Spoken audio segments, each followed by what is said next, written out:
টাকা লেনদেনকে কেন্দ্র করে এক যুবকের হাতে খুন অপর এক যুবক। জানা যায় শনিবার বিশালগড় থানার অন্তর্গত করইমুড়া বাজারে ফাইজ মিয়া এবং শরীফ মিয়া টাকা সংক্রান্ত বিষয় নিয়ে তর্ক বিতর্ক শুরু হয়। একটা সময় ফাইজ মিয়া উত্তেজিত হয়ে ধারালো অস্ত্র দিয়ে আঘাত করে শরীফ মিয়াকে। পরে শরীফ মিয়ার ভাই শরীফ মিয়াকে বাঁচাতে আসলে তাকেও আঘাত করে ফাইজ মিয়া। ঘটনার সঙ্গে সঙ্গেই শরীফ মিয়া মাটিতে লুটিয়ে পড়ে। পরে প্রত্যক্ষদর্শীরা ফাইজ মিয়াকে উত্তম মধ্যম দেয়। স্থানীয়রা শরীফ মিয়াকে উদ্ধার করে বিশালগড় মহকুমা হাসপাতালে পাঠিয়ে দেয়। তার অবস্থা গুরুতর হয় হাসপাতালে কর্তব্যরত চিকিৎসকরা যাতে উন্নত চিকিৎসার জন্য জিবি হাসপাতালে রেফার করে দেয়, কিন্তু জিবি হাসপাতালে চিকিৎসকরা সমস্ত পরীক্ষা নিরীক্ষার পর শরীফ মিয়াকে মৃত বলে ঘোষণা করে। এদিকে ঘটনার অভিযুক্ত ফাইজ মিয়াকে গ্রেপ্তার করে প্রথমে বিশালগড় মহকুমা হাসপাতালে নিয়ে যায় চিকিৎসার জন্য। স্থানীয়দের উত্তম মধ্যমকে খুনের ঘটনার অভিযুক্ত ফাইজ মিয়াও আহত হয়েছে বলে জানা যায়। তবে এই ঘটনায় বিশালগড় থানার পুলিশ একটি খুনের মামলা হাতে নিয়ে তদন্ত শুরু করেছে। অন্যদিকে শরীফ মিয়ার মৃতদেহ ময়নাতদন্তের পর তার পরিবারের হাতে তুলে দেওয়া হবে বলে জানা যায়।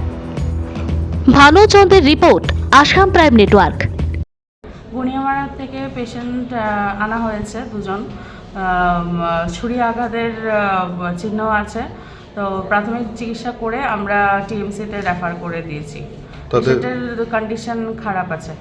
আজকে প্রায় 11:30 নাগাদ 11:30 নাগাদ আপনার এই পরিমুরা যে বিশালগড় বক্সনগরের যে রোডটা কান্তানা রোডের এখানে পরিমুরা ট্রাইজাকশনের এখানে একটা ঝগড়া হয়েছে। ঝগড়ার পরিপ্রেক্ষিতে আপনার শরীফ মিয়া নামে একটা ছেলে, তার বাবার নাম হয়েছে তনু মিয়া, এই আমাদের রঘুনাথপুর 8 নম্বর ওয়ার্ডে বাড়ি, ওনাকে স্ট্যাপ করছে। তো প্রাথমিকভাবে একজনের নাম আপনার কাছে আইছে, ফায়াজ মিয়া, দুর্গানগর বাড়ি। তারপরে সাথে সাথেই যে শরীফ মিয়াকে এখান থেকে হসপিটালে শিফট করা হয়েছে এবং হসপিটালে শিফট করার পরিপ্রেক্ষিতে ওইখান থেকে হাঁপানিয়া হসপিটাল উনি মানে সাকাম টু ইনজুরি হয়েছে আর কি। তো প্রাথমিকভাবে আমাদের কাছে এখন অবধি যেটা আইছে এটা একটা লেনদেন সংক্রান্ত বিষয় নিয়ে নাকি ঝগড়াটার সৃষ্টি হয়েছে।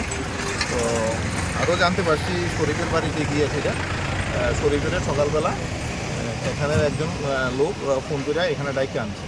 তো যে লোকটা ডাইকে আনছে এই লোকটার নাম আমরা এখন আপনাদের সামনে কইতাছি না, এটা তদন্তের সাথে আমরা কাছে রাখছি, কারণ নামগুলি এখানে এই স্টেজের নামগুলি বলা ঠিক হইতো না। তো আমরা দেখতেছি স্যার এই ঘটনায় কেউ কি আটক হয়েছে? হ্যাঁ, আমরা একজন ওই ফায়াজ মিয়া আছে ওনাকে আমরা। স্যার কয়জন? একজন তো নিহত হয়েছে, আর মানে আহত হয়েছে কয়জন?